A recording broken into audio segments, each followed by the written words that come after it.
Good morning. Good morning. How are you this morning? It's Friday. Finally. Hit the record button. A little bit late there. Sorry, we're not dropping frames today like yesterday. That's positive. Oh. And, I rush to get this in order.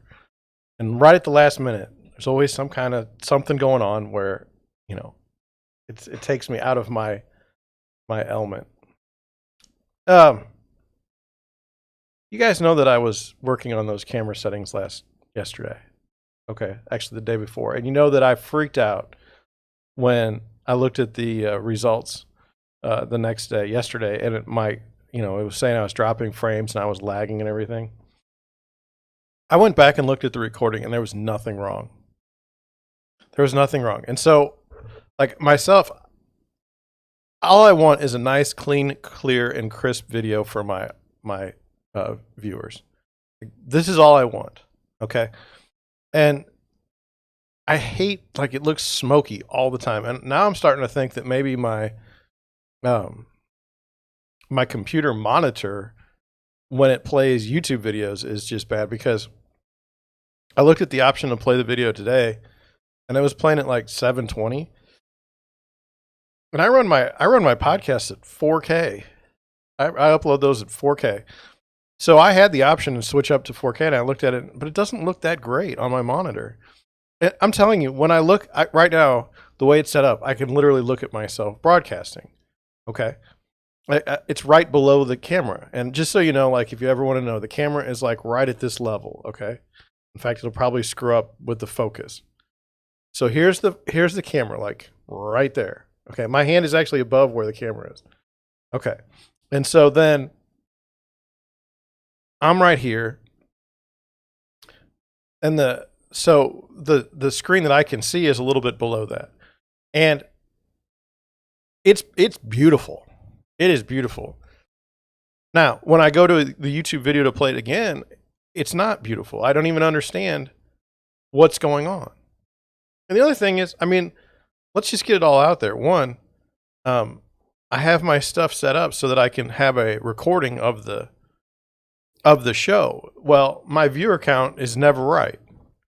So anymore, I'm tired of that. I'm not dealing with it. But I have to look the way it's set up. I have to look at the chat. And I forget to look at the chat. There's just all kinds of just bad. They should make the chat go in a certain space, and they should you should be able to add all of your chats in the same spot. Because the way it's set up now is I can't even see all the chats that would come in because I'm not on this screen. So anyway, I made all that effort Wednesday. Today is Friday. We've got all kinds of stuff going on. I don't even know how I don't know how I'm gonna do this. I know that I have to leave in the morning tomorrow at 7 a.m. to go somewhere, and I know that I probably won't be done until 3 or 4. And that's going to be a tough day. And then I have some houses that need to be shown, and I just don't know. Tomorrow's going to be tight. Plus, I want to do a live stream. I can't do it in the morning. So everybody that watches tonight and today, look, I want to do my live stream at 9 tomorrow, but there's no way. It's just not going to happen. I will do one, hopefully tomorrow. If I get stuck writing a contract or two, that's how many I've got the chance of all kinds of stuff going crazy tomorrow. If I do have to do that, it's going to impact the stream. But if I have to do it at 10 o'clock at night, a stream, and I'm somewhat conscious, I'll do it. I say conscious. I'll do it because I love the stream. I love the stream, and I love the people that watch my streams. And thank you. Yesterday, somebody watched one of my streams for 30 minutes. I appreciate it. I really do. This morning I got up. I'm just for fun. This morning I got up and the one child goes to school, and she we've had this ice the last 2 days, and so I went out there and I scraped the windshield. I got out there, it was like 20 degrees. I got out there and I was scraping away at the windshields, and it was slippery. There's ice everywhere. It's not the type of like snow. It's not snow. It's just all ice. And so I'm out there sliding around, and I get done, and you know, I just wanted to share with you all that being 44 years old is a joke when it comes to just your body. My back after I got inside was absolutely absolutely seized up.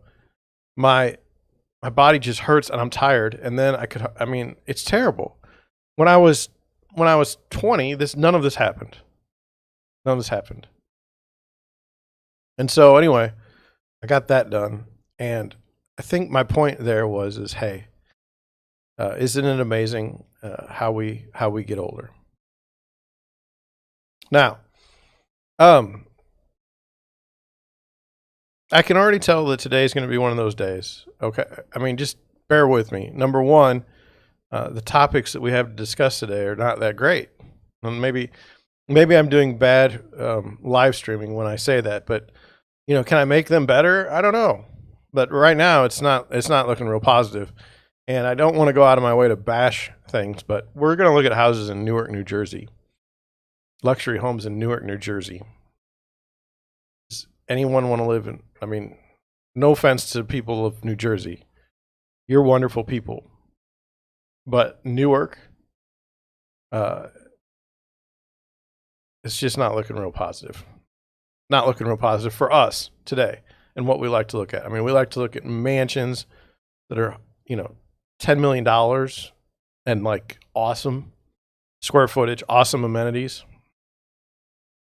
It's not what we're getting today. So that's that. Google Trends is terrible. It let me down. So I'm not looking forward to that. And then, we've got some things to discuss now, but I don't know that they're going to carry the show. I've got plenty of articles. We can always have a real estate article. And in fact, today, it's 9 o'clock and I've already got my episode set up for the podcast. I already know what I'm going to do, which makes me happy because if I can get the live stream done and I can get the podcast done before noon, okay, the rest of my day flows a lot better. If I don't have a topic for that podcast, like me looking through articles can take hours, and I don't have hours sometimes. This is Friday. We need to be out there talking to our people that are our buyers and hey, what do you want to go look at today? That's where we're at. So, it's weird. Can I just tell you, I'm an agent and I'm trying, I don't want to overshare my world, but I want you to be a part of it because, I don't have all the answers and I don't understand everything. And, I'm not winning the real estate game. I don't want you to think that I am. I mean, the average real estate agent sells 10 houses a year. I've easily got that in good shape most of the time. Last year was absolutely a disaster on many, many different fronts, but I don't have it figured out. I don't want you to, I stick to it all the time. And I just work and work and work at it and I don't quit. That's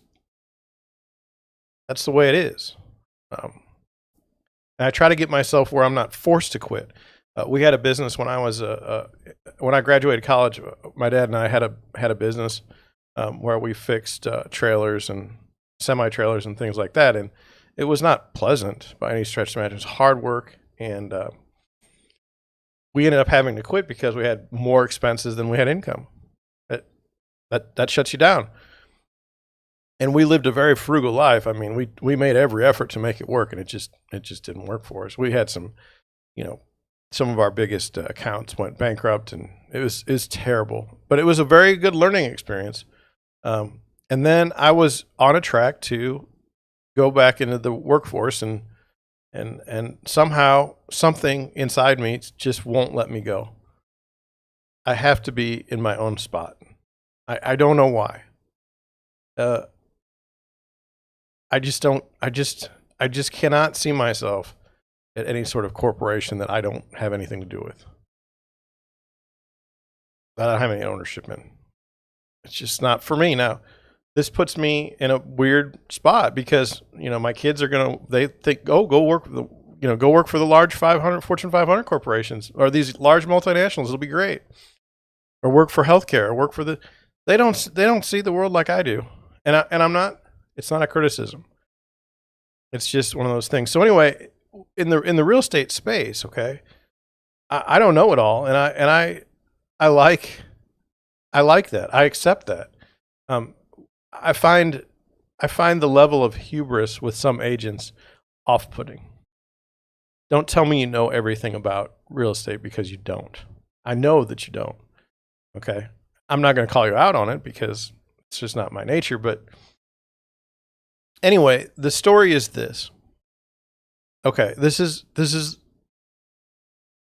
how things work. So I have these buyers, and they're wonderful people, and I've known them for a long, long time. And they're very close, good friends of mine. Okay. And it's not a criticism. Okay.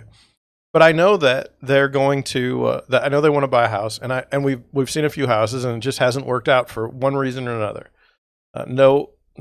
There's not one house where I thought they should have bought, but there's one coming up this weekend.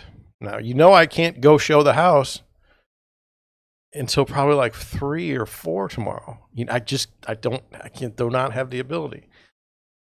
And I texted him this morning. I was like, hey, you want to go see this house? And it's not what they want exactly. It's in the right neighborhood. It's the right square footage. The house itself needs work, and it's going to be expensive. What are we going to do about it? I don't know. But like, I didn't get a text back yet. I could really use that text back to find out, you know, how I can schedule my day. My schedule daily is dependent on my buyers and my sellers every day. It's not like a 9-to-5 job. No one's, you know, most of the time I'm not meeting with people between 9 and 5. That's the weird thing about it. And to me, that's where you can really have trouble in this business is, like, I get up early. Okay. I start working. Okay. I work till 5. Okay. Go eat my dinner. All right. I go back to work. Either I don't eat my dinner, I'm going and showing houses, or I'm doing something. You know, I'm scheduling something for some event, like the weekend. Like all the weekend is like, what are you doing this weekend? I don't know. I'm probably showing houses. And then we've talked about it. Looks like there's going to be 10 or 11 showings, and then all of a sudden nothing. And it's like, God, that's every weekend. Oftentimes I'll have somebody like, you know, hey, let's go have lunch. Anytime, I don't know other real estate agents, but anytime you want to have lunch with me, we can have lunch. There's not one day where I can't say, yeah, let's go to lunch. Dinner on a Friday night with friends. Oh, that's hard to commit to. I would love to, but I mean, showings start on Friday for the houses. Some of my buyers are going to want to be there, and I feel like I am required to be available for them. Saturday morning, nothing. I'm live streaming. Nobody wants to do anything in the mornings. Really weird. Saturday around noon it starts. So anyway, I'm not getting that text back from these people, and here's the thing. Okay, I know this situation better than they do. Okay. They're going to look at the pictures and they're going to say it's dated and we don't want it. But they're not thinking clearly. This house is the square footage that they want. You can't add square footage on a house for the most part and make it look decent. Okay, it's going to be cut up and look weird. So this is where they want to be square footage wise. They say, it's dated. Well, okay, so what's wrong with the house? It needs paint. I'm not going to lie. It needs paint. Okay.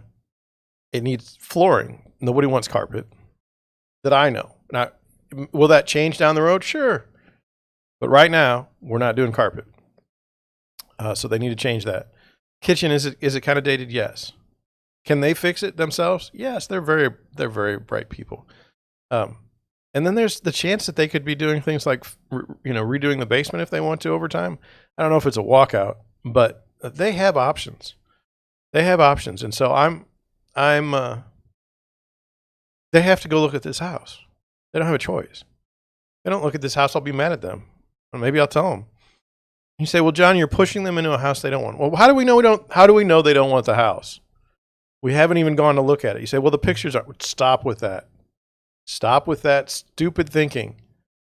The pictures are set up only to give you some rough idea about the house. You're never going to live, your life is not in pictures. You've got to go out there and physically see the house. So I don't know how many times I have to say that. And it's like over and over and over. And it's to all my buyers. Oh, this house here, it has dark molding and I don't want to buy the house. Well, go look at the molding in like really with your eyes and then tell me what the problem is. And then the other thing is look, I don't care about the color of the walls and I don't care about the dark mold. Paint the molding white. It'll be expensive. Well, then get a brush and do it yourself. I can't because I've got physical ailments. Well, then I don't know what to tell you. There's not one house that you're ever going to go buy that's perfect, that you're not going to change anything in the entire time you live there. And I'll say it. Look, I'll get all the way to this. If you change something in the closets, if you change something in the bathrooms, you've changed something. So just back off. And anybody out there that says that they've never changed anything in the house they've lived in, then that's just fantastic. Good for you. So anyway, this is where I'm at. I really, really, really think they should look at the house. I put my text in. You say, well, you could call them. It's 9 o'clock in the morning. I don't know what they're even doing. They're probably taking care of their kids and whatnot. I don't want to be that forward. But anyway, then it gets to, okay, well, now we want to see the house. Well, when do you want to go see it? Tonight? Because right now it's not marked as active, so we can't even go. They're going to make it active tomorrow. They're going to have an open house on Sunday, and then it's going to sell.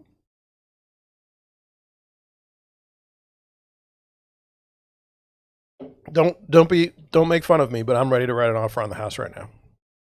I know it's going to be, here's where we get into it. What are we going to put the price at? I don't know. But to not write an offer on this house in this spot, considering the situation we're in, considering the situation we're in with the market and what they want, and this is the house. And if it's not this house, then we have to wait for another house to come up, which is fine. But the price is kind of where we want to be. It's a little bit high. We need to write an offer.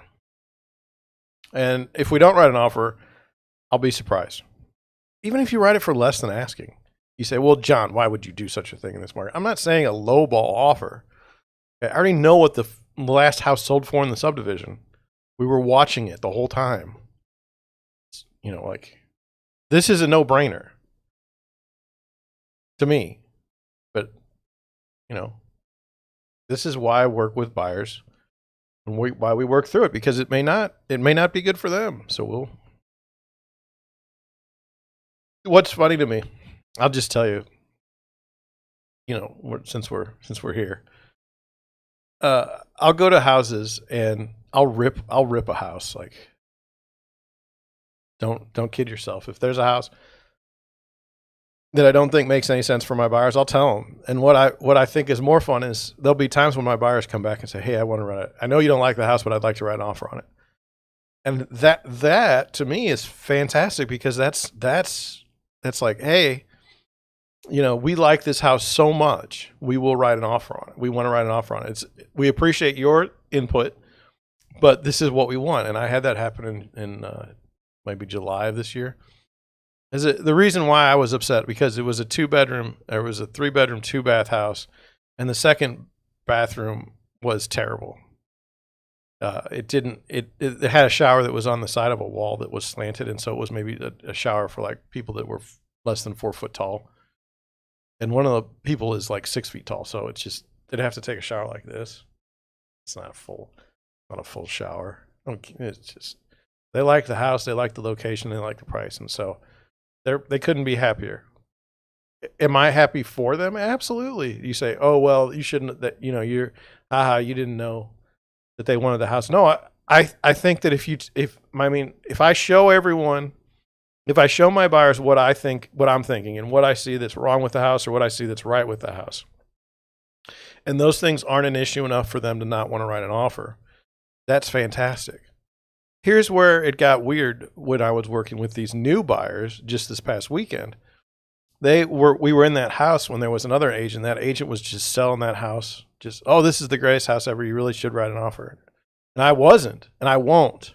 Even the house that I know we're going to this weekend that I think they should write an offer on, okay, I won't say a word. I won't say a word as far as you should write an offer. Unless they're like, hey, we want to write an offer. I'll be like, yes, I wanted to write an offer on this too, but I don't want to, if you are always of the disposition like, hey, prove to me that this is a decent house, then stay with that disposition. Does that make any sense? I don't know. I wanted, as we're talking about things, I wanted to go over something that happened to me, and maybe you'll think less of me. Maybe you already think nothing of me, so it doesn't really matter. But are you guys, how do I put this? Are you guys, do you guys have charges that occur on your PayPal account that you signed up for it, but you're not using it, but by the time they charge you again, you forget? Let me explain. So I have two I guess they're widgets. What's a plugin? I have two plugins on my website that I don't use anymore, and I don't need them. And so I'm not using them. I don't need them. And so I turned them off. The warning came up, hey, we're going to redo this. And I'm like, well, that's fine because I don't have it on. Well, in PayPal, I do have it on. And so I got charged. I mean, it's not a big amount of money, $50 total on these two apps. I'm sorry, on these two plugins that I don't use. And PayPal to me has made it sneaky to find recurring charges. And even if you do find the recurring charges, you don't know how it's being billed. Like, it's not obvious.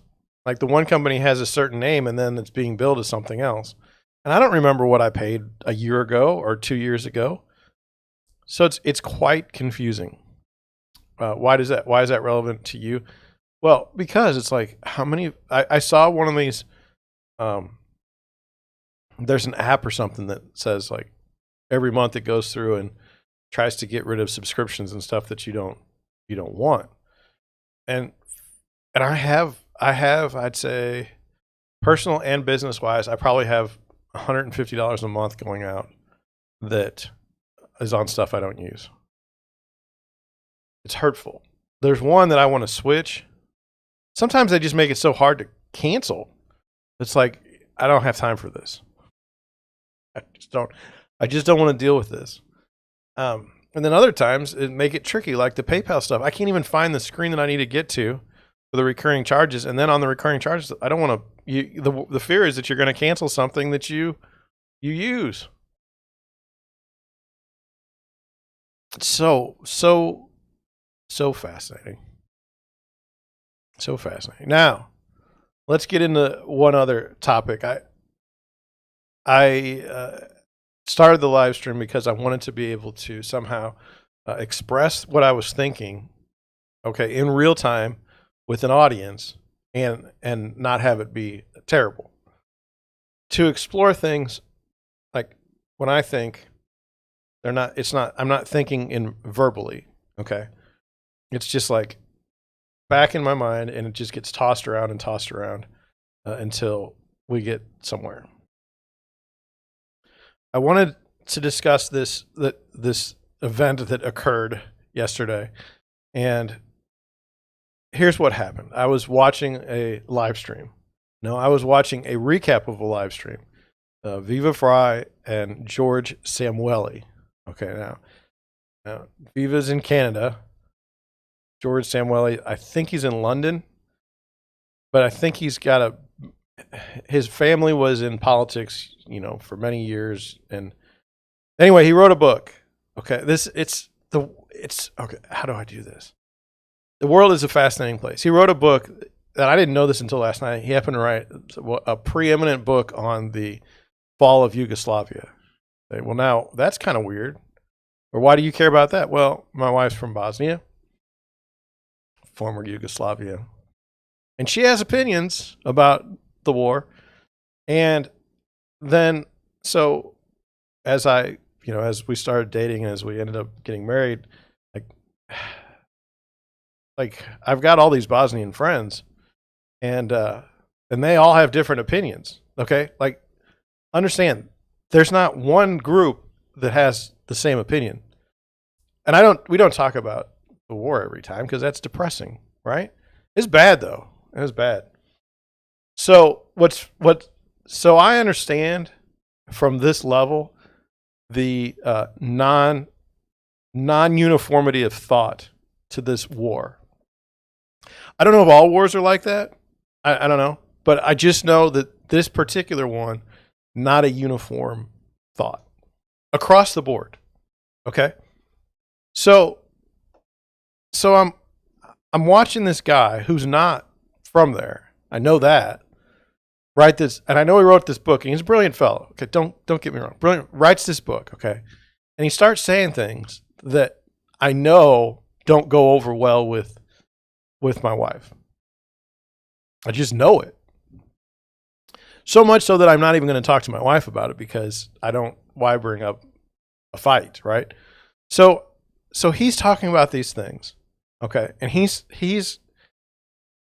100% right in his world, okay? I don't have any doubt. And the same thing, everyone's entitled to their own thoughts. Everyone's entitled to their own opinions. That's the way the world used to be, okay? Before we had the tech oligarchs just block everything, where you're not allowed to think anymore. You're not allowed to think wrong ever on anything. But you just don't know what the wrong think is until they just cut it off. So anyway, he is an expert in this, Yugoslavia. And so Viva, in my opinion, makes a big mistake to start the live stream by comparing the war in Ukraine with the war in Yugoslavia. Not comparing it, but drawing attention to this idea that this country kind of dissolves by force or by however you want to say it. And now, rather than just look, I don't have a dog in this fight. Okay. I don't want the United States to be involved in any foreign wars anymore. Not our job to be police officers. It's just not. And I want us to reject any treaties that we have with anyone else. I want to be out of them. It's just not my interest to be part of these groups. The reality of the world is much different than the treaties that we have since World War II. Just a mess. I don't want to be a part of it. Now, that being said, the war in Ukraine is very, very complicated, and I don't profess to know enough about it to be able to form I have my own opinion, but I don't know that it's knowledgeable. It's from a position of knowledge. So I won't. But once George starts talking about the Kiev war, now he's pissed off people from Bosnia, Croatia, and Serbia. Really gotten under their skin. Okay. And so now he's on the chat and he's trying to talk about Kiev, and these people from Bosnia, Croatia, not many people from Slovenia, and Serbia are just writing all this just vitriol into the chat. The chat is about Kiev. Okay. But these people are just viciously, just angry about Yugoslavia, which is hilarious to me because you should have seen that coming. Okay. But so now that you've opened it, and so now we've got all this anger and animosity on the chat. Now then, unbeknownst to me, okay, I didn't know there was anybody from I didn't know any family from Ukraine lived in the United States. I had no idea, or in Canada, or anywhere where the chat was coming. Now instead of just having the former Yugoslavian people angry at you, now when you're talking about Ukraine, you've got all these people from Ukraine across the United States and across the world angry with you. So now he's got two groups of people just absolutely just livid with him. And he's not doing anything wrong. He's giving his viewpoint on a situation. And you say, well, his viewpoint's wrong. Well, it's not wrong to him. I mean, he made it up. How is it wrong to him? He reads the history. He's lived the history. It isn't wrong to him. It's his opinion. And you say, well, it's dangerous. Well, how is it dangerous? Well, he could spread his thoughts to others. And I don't care. If you were not going to talk about things, okay, then what am I going to do? What am I going to do? I want to know what he thinks about this because it's a perspective that I don't have. Okay. Whether or not it's wrong or not, what do I care? It's the same thing that happens to me when I watch Sunday news shows. Okay. When I'm watching Chuck Todd, who worked for the administration, when I'm watching George Stephanopoulos, who worked for the administration, I'm getting the government talking points. Okay. The Democrat talking points are that entire broadcast. Okay. There's no sense of there's no sense of fairness. It's 100% the Democratic talking points. Okay. And I know this going in, and it's okay. It's okay. The issue that a lot of people have is they act like it's not. Well, we just know that the regime has these outlets in the media. So anyway, what I wanted to say is look at this man is a scholar, George Szamuely, okay? This man has studied history, okay? And he brings forth an interesting view. You can use his view as a foundation to make your own judgments. Like somebody was like, he's terribly biased, he's pro-Russia. It's like, I don't know. And it's okay if he is. Okay? You say, well, he's a Russian shill. Okay. If he was a Kiev shill, if he was a Ukraine shill, would it be any different? You know, like if you are biased and you can bring that forth, that's even more beneficial to the viewer. So for instance, when we talk about real estate, there's got to be a significant bias on my part as a real estate agent. I mean, I know this business very well. I mean, I know the ins and outs and I know how I think about things. I'm biased. Okay, 100%. When I say that you should not eliminate buyer love letters, I'm serious. I think it's ridiculous. And I've given you the reasons why. You can look up on Facebook if you want to, and to me, if you want to be a racist, you can be a racist, okay? And writing a letter isn't going to stop that. Okay? I mean, that's what I'm saying. I mean, you're not, I mean, if a seller, anyway, it's ridiculous. So it was fascinating because his view was not a commonly held view, okay? But it was his perspective, and I can appreciate that. And there's been this strong desire. We used to, like, we'll go over it kind of today in the sense of this. Like, there used to be this, like, a news report, okay? And we used to assume that the news report was somehow relevant or related to what was being talked about. But now we know that most of the time when something is newsworthy, it's being done for a separate reason. Like, why is it being newsworthy? I mean, like, are there wars going on in the rest of the world right now? I think Yemen. I'm not sure. But good luck finding Yemen on the top headline in the Washington Post. It's going to be Ukraine. Why? Why is it going to be Ukraine? Because the United States have a history in Ukraine of some things. And that's the other issue. Okay. We're talking about the war in Ukraine right now. Why is there a war in Ukraine right now? I don't know. Well, I do know. But why is that a bigger news story than a war going on in Yemen? Like, it's happening now. Well, why is one being talked about and one not being talked about? because the regime makes it newsworthy. They decide what you're gonna see. Okay, that's the issue. So when the news says, "Hey, I want you to see this," okay, I want you to fight about this. It's normally to distract for something else that's happening. Okay, but also where you have these chats, where you have these professionals, like George Szamuely, okay, talking about this particular thing. He's not talking about it because of the news. Okay, he's not giving news. He's not saying there's a tank going down the street. He's saying, for the last 150 years, here's the history of this country. Here's the history of this country. Here's how they've intertwined. Okay. And here's what's going on. Okay. Now, could he give us a resolution? An educated guess? And I think that's what everybody would like. Can we get to the end of the story? What is the end? How many people die? You know, I don't want anybody to, honestly, I hate the loss of human life. I mean,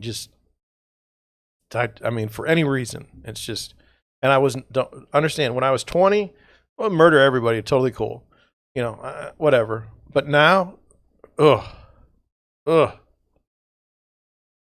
So I just thought it was interesting. I thought something I could share with you is this idea that, look, you can have strong feelings about something, okay?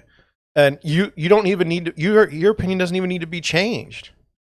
But to be able to talk about something, to be able to try to understand something from someone else's perspective, I think is helpful, providing that the source is pure in the sense that it's not actively trying to convert you to some idealistic position that's not healthy. You can interpret that however you'd like to. Okay.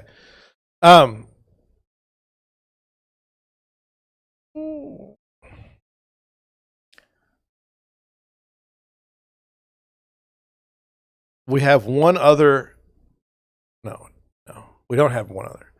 Did I tell you that this was the 16th consecutive live stream? I don't know. I thought it was something good, and we're going to have a 17th tomorrow. It's just not going to be at 9. And so, by the way, what I'll do is I'm not going to schedule a live stream for tomorrow, so it won't be on the page.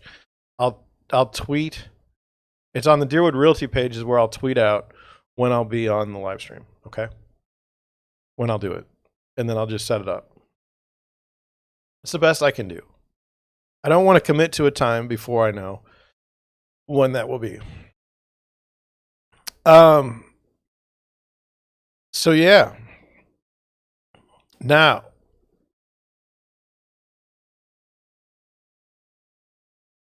let's talk about the Google terms today, the search, the trends. I'm going to go here. I'm going here. Okay, here's the trends. Now, I don't want to talk about any of this stuff, but I want to go through it and just kind of, I mean, we don't have a good article today. Let's be honest. So first one for today, Friday, Kendall Jenner. Headline is Kendall Jenner goes completely nude in ID magazine photo shoot. Okay, now, that would be interesting to me if, what's her face, I think it was Demi Moore, in 1990 wasn't nude in pregnant on a Vanity Fair article ad. Okay, so 30 years later, some gal that wants to do it, it's been done before. I don't even care. I mean, I just don't, what am I going to add to that? Nothing. And then Fox News, that's 2 million plus searches. It says Aikman expected to leave Fox for ESPN Monday night booth. Okay. So, I mean, I don't know what that, Fox, ESPN, and Amazon are a three-way fight for NFL broadcasters. I don't know how Fox News got there. Do you understand what I'm saying? How did the search get to Troy Aikman? And it says there's one article in the Washington Post.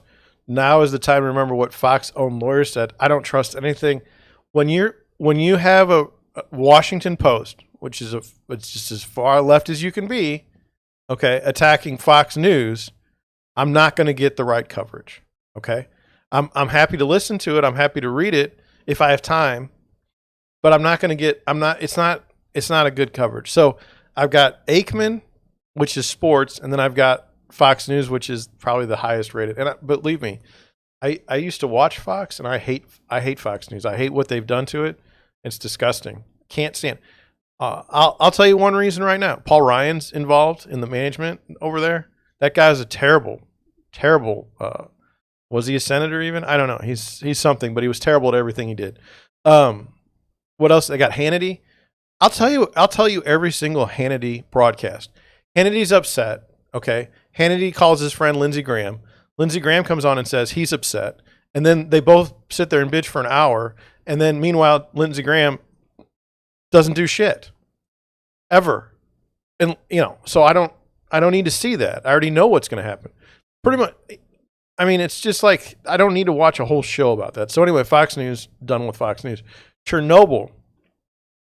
The thing about Chernobyl that was interesting, okay, is some guy yesterday tweeted that, we know that the Russians took Chernobyl, right? We know that they took it.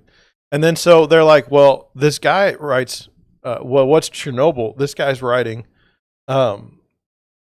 he's writing, it's a power plant that provides power to most of the Ukraine. And it's like, no, it's not. No, it's not. The third thing, look it up if you want to see it. It's just bizarre. The third thing, Russia invading Ukraine. Well, it's on everybody's mind, but why? The stock market, it's on everybody's mind, but why? Bitcoin price, it's on everybody's mind, but why? Dow Jones, stock market, SWIFT banking system, that's not a good situation. Sally Kellerman died. Now, she was in MASH. Dead. Biden, Boris Johnson, same. Napoli versus Barcelona, that's soccer. I got nothing. News Today, I just don't think people are searching News Today. CNN News, okay. MSNBC, Crimea, NATO meeting, World News, map of Ukraine, ABC News. I mean, the war machine, okay, and the media are together, okay. Anytime you can have a war, the media can write all these stories. People are interested. They're scared for their lives, but they'll read the news because they think that that'll somehow help them. This is terrible. War is bad. Okay. It's just an absolute disaster. And people are worried about the stock market because they have all their investments there. And they want to know about the news. They want to find out what's going on. So to me, I just think that there's nothing I can offer on any of these topics through the eyes of an article, because I'm like everyone else. I've read many articles about it, but it's on everybody's mind. And my podcast, not my podcast, but my live stream is about like stuff that's not on everybody's mind. Real estate. And that being said, let's head over to Newark, New Jersey. Okay, homes for sale. Now, there's 3 up here. I'm not impressed. Okay. I'm not. I used to say like, hey, this is a nice, no, I don't anymore. And then when we looked at Nebraska, it was just not great. So let's look at this one though. Here we go. 799,000, 47 pictures, 6 beds, 4.5 baths. The house built in 1905. I like it. It listed in 2022 in January. It says, welcome to the Queen Victoria of Forest Hill. As seen on HGTV and DIY's American Rehab, restoring Victoria's bright area. So it's been on 2 TV shows. And it's like, what more can you do to it? It's going for $800 in Newark. It's got details, right? It's a cool house. Is anybody going to argue that it's not a cool looking house?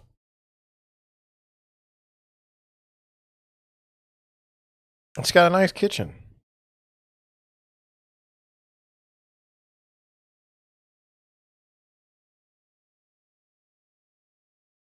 I don't like no offense to the listing agent, but this doesn't. This is not necessary. Can you even see it? Yeah. Why did you need to show me a washing machine that's stacked? I mean, now we're gonna get to the no pictures game.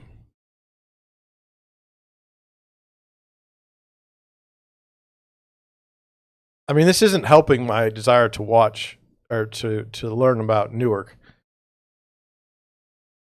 Okay, so that's where we were. Here's the staircase. I mean, that's, you know, and I don't know anything. Like, I don't know anything about real estate anywhere. I don't know if this is I mean, I do it in St. Louis, but I don't know if this is a good price for a house in Newark. But I mean, I just like to see what it looks like. It's got a pool. So anyway, that's that house. The next house, like I said, is a tear down. This house here is $600,000, 5 bedrooms, 3.5 baths for 5,600 square foot lot. 17 pictures. Built in 1927. Been on the market 41 days.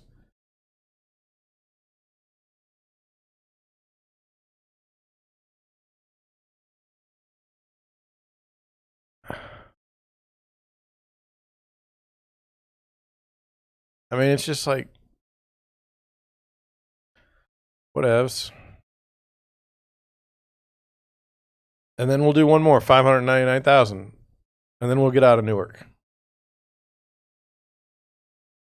Here's 9 bedrooms, 6 baths. You got an air conditioning unit in the thing. Been on the market 112 days. The possible development of this R6 zone parcel of land is available to investors and developers to explore. City state approvals needed. Unobstructed clear views of New York City. I mean, basically, you're buying a lot. So, I mean, I just don't. This didn't do anything for me today. One decent house. And I mean, it's a decent house, but that's kind of what's wrong with the real estate market right now. There's not much out there.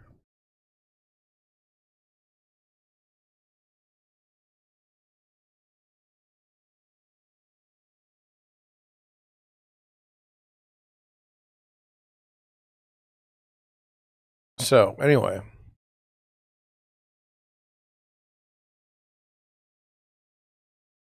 It's weird. I'm going through my email. I'm sorry. There's so much garbage in there. Just want to get it out. Okay, so I'm sorry. Newark and I, real estate wise, right now, 225, February 25th, 2022. We're not friends.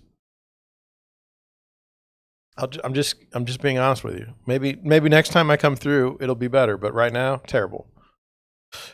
Do better. All right. One of us might be a hoarder. All right. I'm sorry about that. One of us might be a hoarder, and one of us might not be happy about that. So I saw this article, and I thought it would be helpful. It's about your garage, I think. 8 items in your garage that aren't worth keeping. And so, like myself, I only have a 1-car garage right now, and I have things in there that probably shouldn't be in there, as far as I should probably throw them out, but I don't want to throw them out because they're mine. It's very strange. My wife doesn't really take over the garage. It's kind of like my own place, except for when she puts a bunch of stuff in there, and then I complain. I'm going to get a drink. Ugh. All right, here we go. I'd like to know, 1, old sports or fitness equipment. I don't have any sports or fitness equipment in my garage to get rid of. So that's good. Worn out tools. There's no such thing. There's no such thing. Let's just read and see what this person's talking about, because I mean, there can't be worn out tools. That doesn't exist. It says, there is a sign. This is a sign to let go of that leaky garden hose, but I might need it. Rusted shovel. Never. I'll never get rid of my rusted shovel. or broken down lawnmower. If you know me, you know that, I mean, I polish my lawnmower. Okay, we don't have to worry about being broken down. That would never happen. There's no point in hanging on to damaged or worn out tools you never used. So get realistic about what's possible to repair and what needs to go in the junk pile. Nothing needs to go in the junk pile. It's all fine.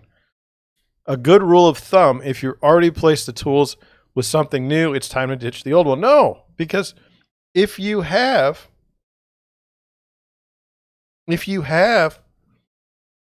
some tool and it breaks, now you've got a backup tool.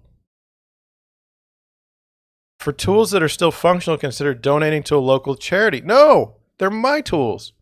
Why would I donate them to a local charity? Community garden or school that can use them.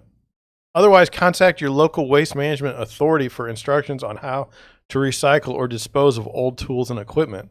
Well, I mean, obviously, but there's nothing for me to get rid of in my old tool section. Those tools worked hard for me, and now I'm just supposed to pitch them? I bled with those tools. Bruises, sore muscles, and now I'm just supposed to casually throw it away? For space? No. Abandoned kids' toys. Well, any kids' toys I'd be happy to throw away. Wouldn't think anything of it. Broken holiday decorations. Who keeps broken holiday decorations?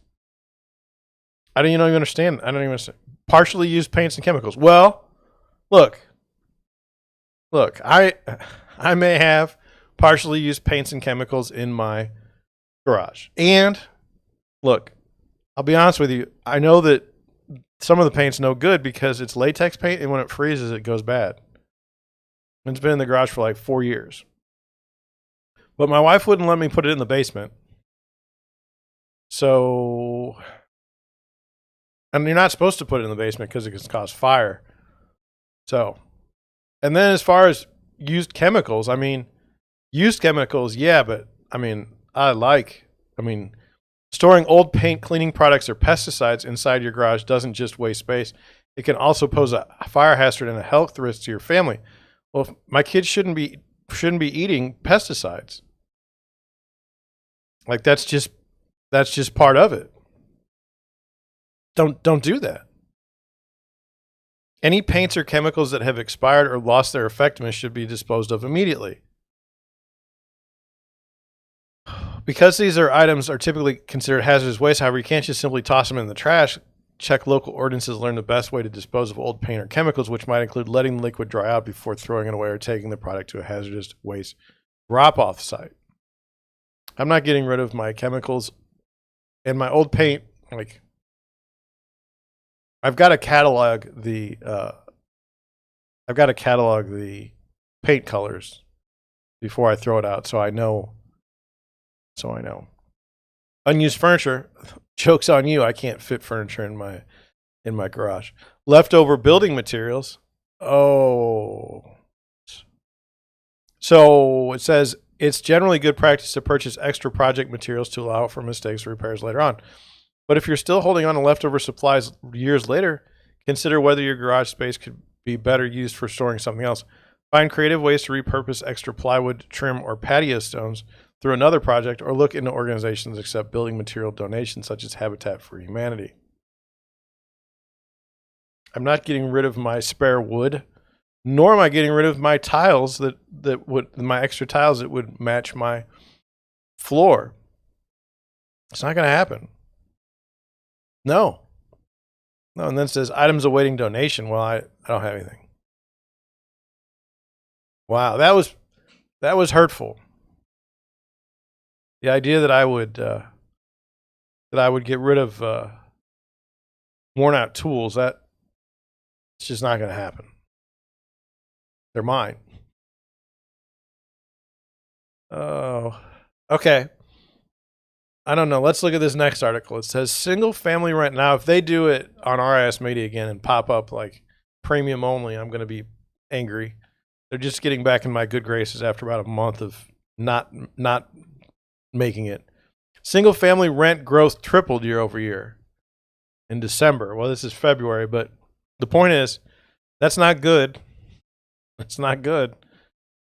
The 20, and by the way, I went to look for the original report on CoreLogic, and they don't have a link to it, so I don't even know. It says in 2021, rent was not spared from the impact of inflation. Why is it like don't at me? Why is it that inflation impacts rents, okay, but they don't say inflation affects home prices? It clearly does. It clearly does. I don't know. Isn't that weird? According to CoreLogic's latest single-family rent index, last year saw an average increase in rent prices for single-family homes rise by 7.6%. That's nearly triple the increase in 2020, which averaged 2.6%. On a monthly basis, rent prices ended the year with a 12% annual increase in December 2021, up from 3.9% in December 2020. Lower priced, 75% less than the regional median, up 11%, up 3.2 in December. Lower priced, lower middle priced. It's too much. Anyway, basically between 11 and 12% raised from December of 2020. Miami had the highest year-over-year increase in single-family rents in December 21 at 35.7%. Phoenix and Orlando logged the second and third highest gains at 18 and 17%. Washington logged the lowest annual rent price growth at 5.3%, and rental inventory has remained limited. The gap between attached and detached rental growth started to close in the latter part of the year with gains of 11.3 and 12.1% in December 2021. The takeaway, this is going to be their takeaway, and I'll give you mine. It says, single-family rent growth had a record-breaking year in 2021, bolstered by increasing employment and low vacancy rate. However, as rent make up 1/3 of the consumer price index, rapid rent growth helped push up inflation in 2021. While rent growth should ease in 2022, inflation may be elevated for much of the year. Look, business people are not stupid. They see what's going on in the housing market. They see that they can buy homes and raise rents and make money, okay? That's just going to mean more business people will be jumping in. Now, we already have institutions in there. So this is all happening. Here's the argument for businesses.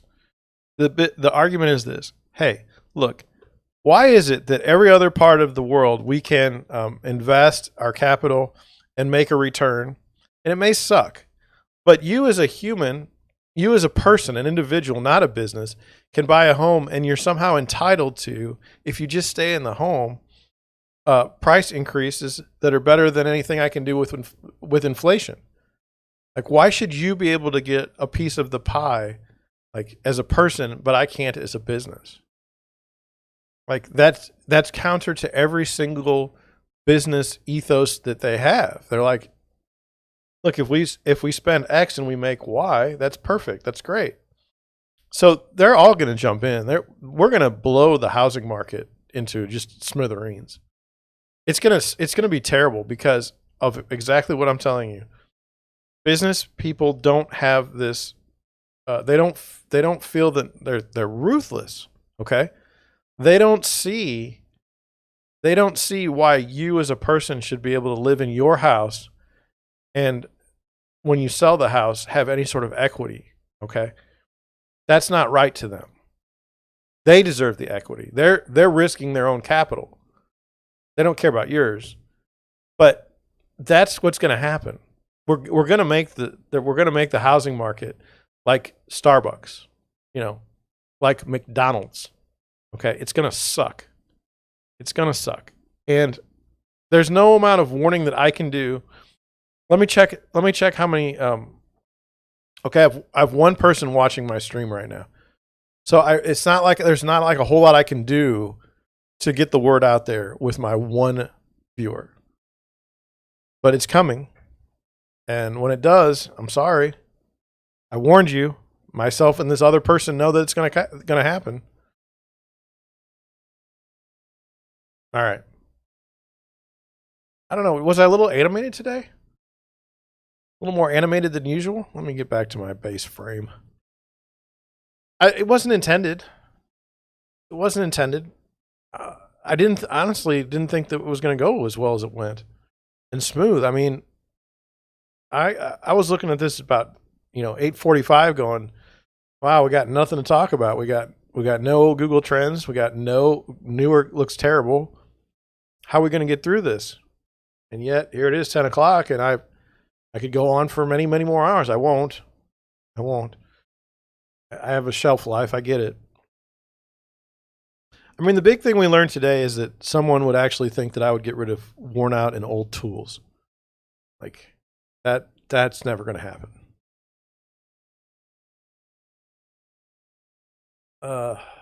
Well, I had like 4 people call me during my live stream, and some of them should have been watching. Don't they know? And anyway, I have that, and then what was I going to say?